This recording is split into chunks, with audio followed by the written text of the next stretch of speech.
Kalinga jewellers లో gratitude sale flat 50% of on value added offer అన్ని branches కి వర్తిస్తుంది.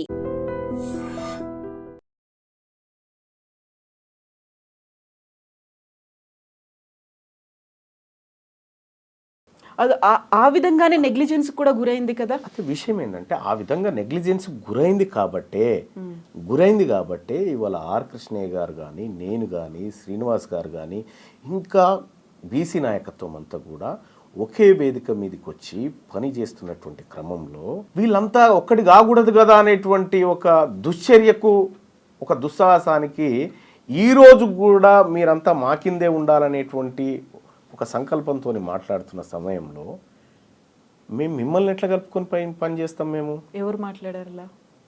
చాలామంది. ఒకే ఒక కమ్యూనిటీ మాత్రమే మాట్లాడిందా? ఇప్పుడు తెలంగాణ రాష్ట్రంలో ఉన్నటువంటి ఈ బీద వర్గాలకి నిజంగా 70 సంవత్సరాల నుంచి ఇంకా మాకు కొత్త రేషన్ కార్డులు ఇస్తాం, మీకు ఇంకా రేషన్ సరుకులు అందిస్తాము, మీకు ఇంకా ఇండ్లు కట్టిస్తాము, ఇంకెన్ని రోజులు చెప్తారండి మాకు? ఇంకా అంటే మన దేశాన్ని కూడా అభివృద్ధి చెందుతున్న దేశం అనే అంటున్నారు కదా, ఇంకా డెవలప్ అయింది అని చెప్పుకోలేకపోయాం కదా. నేను ఏమంటున్నా, ఇంకా డెవలప్ కారణం ఏందండి? ఈ వర్గాల పాత్రనే లేదు కదా ఈ దేశంలో. ఈ దేశంలో రాజకీయ నిర్ణయాల్లో ఈ వర్గాల పాత్రనే లేకుండా చేశారు కదా. మాది మేము చేసుకుంటామని చెప్తా ఉన్నాం, తప్పేముంది? మాది మేము చేసుకుంటే మీకేమైనా ఇబ్బందా అని నేను ఆ వర్గాలను అడుగుతా ఉన్నా.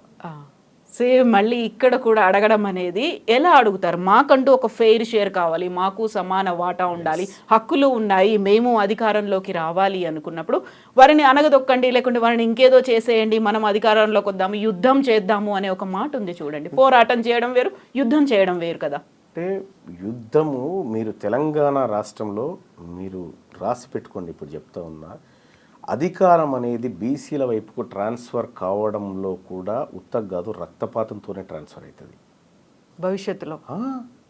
అంత ఈజీగా వదిలిపెట్టరు వాళ్ళు. ఇవాళ తీన్మార్ మల్లన్న కేవలం బీసీ వర్గాల గురించే మాట్లాడుతూ ఉన్నాడు. ఎస్, మాతో కలిసి వచ్చే వర్గాలు ఉన్నాయి చాలా. నేను అనేక సార్లు చెప్పిన, ఈ తెలంగాణ రాష్ట్రంలో ఆర్యవైశ్యుల జనాభా కంటే వెలమల జనాభా చాలా తక్కువ. కానీ వాళ్ళ ఇళ్ళ నుంచి ఎంతమంది మంత్రులు, ముఖ్యమంత్రులు కాగలుగుతూ ఉన్నారు? వీళ్ళ దగ్గర నుంచి ఎందుకు కాలేకపోతూ ఉన్నారు? ఈ రాష్ట్రంలో ఉన్నటువంటి బ్రాహ్మణ జనాభా కంటే వెలమల జనాభా తక్కువ. వాళ్ళకు రావాల్సిన షేర్ ఎందుకు దక్కుతలేదు? ఇప్పుడు ఈ లెక్కలు ఇవన్నీ కూడా పర్ఫెక్ట్గా మీరు చెప్పగలుగుతున్నారు, ఇవన్నీ ఉన్నాయి. కాకుండా మనకు తెలంగాణ ఉద్యమం కావచ్చు, దేశానికి స్వాతంత్ర పోరాటం కావచ్చు, శాంతియుతంగా జరిగింది, ఎక్కడ హింసాత్మకం లేదు, అహింసాయుతంగానే జరిగింది అనుకున్నప్పుడు తెలంగాణ ఉద్యమంలో ఆత్మహత్యలు, ఆత్మాహుతులు ఇలాంటివే వద్దన్న తర్వాత మీరు ఇప్పుడు అన్నమాట రక్తపాతం జరుగుతుంది. ఎందుకని? ఎవరు చేస్తారు? వాళ్ళే సృష్టిస్తారు. ఇది మా వర్గాల నుంచి వచ్చేది కాదు. నిజంగా ఈ తెలంగాణ రాష్ట్రంలో ఈ బీసీ, ఎస్సీ, ఎస్టీ వర్గాలు ఎప్పుడు హింసను కోరుకోరు. ప్రతి పోరాటంలో బలయ్యేది ఈ వర్గాలే. ప్రతి పోరాటంలో సిపాయిల తిరుగుబాటు దగ్గర నుంచి నిన్న మొన్న జరిగినటువంటి తెలంగాణ ఉద్యమం దాకా బలైందంతా వీళ్ళే. మొత్తం ఎంటైర్ తెలంగాణ ఉద్యమంలో కేసీఆర్ కుటుంబం ఇంట్లోంచి ఒక రక్తం సుక్క రాలి ఏం కింద పడలే. మాంసం ముద్దలైపోయిందంతా వీళ్ళు పేదవాళ్ళు. అంటే నేనేం చెప్తా ఉన్నానంటే, వాళ్ళు అధికారం కోసం ఈ రక్తాన్ని వాడతారు, అధికారాన్ని ట్రాన్స్ఫర్ చేయాలన్నా ఇదే రక్తాన్ని వాడుతూ ఉంటారు అన్నట్టు. మేము క్లియర్గా చెప్తా ఉన్నాము, ఇది ఎవరు ఆత్మ బలిదానాలు ఇంకొకటి చేసుకునే ఉద్యమం కాదు. ఇది సగర్వంగా హమారా ఇస్సా, హమారా ఇజ్జత్, హమారా హుకూమత్ అని చెప్తా ఉన్నాము.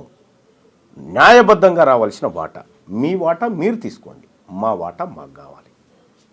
సో ఒక డిమాండ్, ఒక సరైనటువంటి డిమాండ్, న్యాయమైనటువంటి డిమాండ్, ఈ డిమాండ్ని యాక్సెప్ట్ చేయలేకపోతున్నాయా మీరన్నటువంటి ఆ పవర్ఫుల్గా కనిపిస్తున్నటువంటి కులాలు? నిజంగా రక్తపాతం అనేది వాళ్ళు చెయ్యాలి అనుకుంటే అంత ఈజీగా అవుతుందా? ఎర్ర సత్యం మహబూబ్ నగర్ ఎమ్మెల్యేగా పనిచేసినటువంటి ఎర్ర సత్యం ఒక బీసీ సామాజిక వర్గం నుంచి ఎదిగిన నేత. మహబూబ్ నగర్ జిల్లా కోర్టు కంటే ఎక్కువ ఆయన ఇంటి దగ్గర జనం కూర్చొని జరిగిన అన్యాయాలను ఏకరువు పెట్టుకొని పరిష్కార మార్గాలు కనుగొన్నారు. ఎర్ర సత్యం మహబూబ్ నగర్ పోతుందంటే ఒక్కరు కూడా అప్పర్ క్యాస్ట్లో కనీసం ఎదురుగా నిలబడడానికి సాహసం చేయలే. అటువంటి వ్యక్తిని చంపింది ఎవరండి? మాధవరెడ్డి అని కానిస్టేబుల్ని పెట్టి వీళ్ళందరూ కలిసి కుట్రబని చంపలేదా? రెండో అంశం, బెల్లి లలిత తెలంగాణలో బహుజనుల వాటా దక్కాలి, తెలంగాణ రాష్ట్రం రావాలని చెప్పి తెలంగాణ మహాసభ అని పెట్టి గట్కేసర్ భువనగిరి ప్రాంతాల్లో విస్తృతంగా ప్రచారం చేసి తెలంగాణ ఉద్యమాన్ని ప్రారంభించినటువంటి బెల్లి లలితను చంపింది ఎవరండి? వీళ్ళు కాదా అప్పర్ కాస్ట్లో? కాకపోతే మావోయిస్ట్ బ్యాక్గ్రౌండ్ ఉంది అనేది కూడా వినిపించింది కదా. విషయం ఏంటంటే దానికి ఒక కారణాన్ని వేస్తారంతే, ఒక కారణాన్ని వేస్తారంతే తప్ప కానీ వాస్తవాలు ఏందో ప్రజలకు తెలవాలి. సాంబశివుడు ఉన్నాడు, భువనగిరి నుంచి ఎమ్మెల్యేగా కంటెస్ట్ చేయబోతున్నాడు అనేటువంటి ఒక కుట్ర పన్నే కదా ఆయన హత్య చేసింది. వెనకాల నయీం ఉన్నాడని వినిపిస్తుంది కదా. వాళ్ళ వెనకాల నయీం అనేది కదా. నయీం అనేటువంటి వ్యక్తి ఒక రెడ్డి కోసం నయీం అయిండు, ఇంకో రెడ్డి కోసం కథమైండు. అంటే వీళ్ళందరినీ కూడా మారోజు వీరన్న భారత సంయుక్త రాష్ట్రాల సమితి అని పెట్టిండు. అమెరికా ఎట్లయితే సంయుక్త రాష్ట్రాలు ఉన్నాయో, రష్యా ఎట్లయితే సంయుక్త రాష్ట్రాలు ఉన్నాయో, భారతదేశాన్ని కూడా సంయుక్త రాష్ట్రాల సమితి అని పెట్టిండు. బీసీలందరినీ కులం అనేటువంటి కత్తికి రెండో వైపు ఉన్నటువంటి అంచుతోని కుల ఉద్యమాలను నిర్మించుకుంటూ వచ్చాడు. ఆయనను పట్టబగలు ఎత్తుకపోయి చంపింది ఎవరండి? ఇట్లా కొన్ని వందలు చెప్పగలుగుతాం. అంటే ఎక్కడైతే అధికారము ఆ వర్గాల నుంచి కావాలని డిమాండ్లు వేస్తుందో దాన్ని రక్తపాతంతోనే అణచివేసారు ఈ వర్గాలు ఇన్ని రోజులు. వాటన్నిటి వెనకాల మీరు చెప్పిందంతా వ్యక్తులు ఉన్నారా, ప్రభుత్వాలు ఉన్నాయా, పార్టీలు ఉన్నాయా, మీరు చెప్పినట్టుగా అగ్రకులాలు ఉన్నాయా? అగ్రకులాలే ఉన్నాయి. ఏం చేస్తున్నాయి ప్రభుత్వాలు, పోలీసులు? ఆ టైం ప్రభుత్వం ఎవరి చేతిలో ఉంది? ప్రభుత్వాలు మా చేతిలో ఉంటే దాని తమాషా వేరే ఉండేది. ప్రభుత్వాలు మా చేతిలో ఏం లేవే. మేము కేవలం ఓటర్లుగా ఉన్నాం కాబట్టి మేము నిస్సహాయులం. మంత్రివర్గంలో ఉన్నారు, ప్రజాప్రతినిధులుగా ఉన్నారు, వాళ్ళకి వాయిస్ లేదా అందులో? లేదు. అంటే చాలామందికి నాకు ఒక్కరికి దక్కితే చాలు మంత్రి పదవి, వీళ్ళు ఉంటేంది పోతేంది నాకేంది అనేటువంటి మనస్తత్వం ఉన్నటువంటి వాళ్ళకు మాత్రమే మంత్రి పదవులు ఇవ్వగలుగుతారు. వాళ్ళు పోరాటాలు చేయలేదా? నేనేమంటున్నాను, కొండా లక్ష్మణ్ బాపూజీ గారు ఉన్నారు, ఆయన కూడా మంత్రి పదవి ఇచ్చారు. కానీ మంత్రి పదవిని ఇసిరి అవతల కొట్టి ఈ తెలంగాణ రాష్ట్రం ఏర్పడాలి, ఈ తెలంగాణ రాష్ట్రంలో బీసీల బతుకులు మారాలని కొట్లాడి మంత్రి పదవిని అవతలకి ఇసిరిగొట్టినటువంటి కొండా లక్ష్మణ్ బాపూజీ లాంటి వాళ్ళకి ఇచ్చే దమ్ముందా? బానిసలుగా పడుండేటువంటి వాళ్ళకు మాత్రమే మంత్రి పదవులు ఇచ్చి వాళ్ళ ద్వారా పబ్బం గడుపుకుంటాయి అగ్రవర్ణ ప్రభుత్వాలు. ఇప్పుడున్నటువంటి కాంగ్రెస్ ప్రభుత్వంలో ఉన్నటువంటి బీసీ మంత్రులు కూడా అదే పరిస్థితిలో ఉన్నారా? అదే పరిస్థితిలో ఉన్నారా లేదా అనేది ఇంకొక ఏడాదిలో తేలుతుంది. కులగణన 42% ఇంప్లిమెంటేషన్ విషయంలో వాళ్ళు ఎలాంటి స్టెప్స్ తీసుకుంటారనేది అప్పుడు తెలుస్తుంది వాళ్ళకి. చిత్తశుద్ధి లేదా? చిత్తశుద్ధి ఉండాలని చెప్తా ఉన్నాం. అంటే మీకు కనిపించట్లేదా? కనీసం ఆ అటెంప్ట్ చేశారు, ఇనిషియేషన్ ఉంది. నేనేమంటున్నా, ఇట్లా ప్రభుత్వాల దగ్గర సాగిలపడినటువంటి సందర్భంలో వాళ్ళు మళ్ళీ ప్రజాక్షేత్రంలోకి పోయినప్పుడు వాళ్ళు ఎవరు కూడా గెలవలేదు.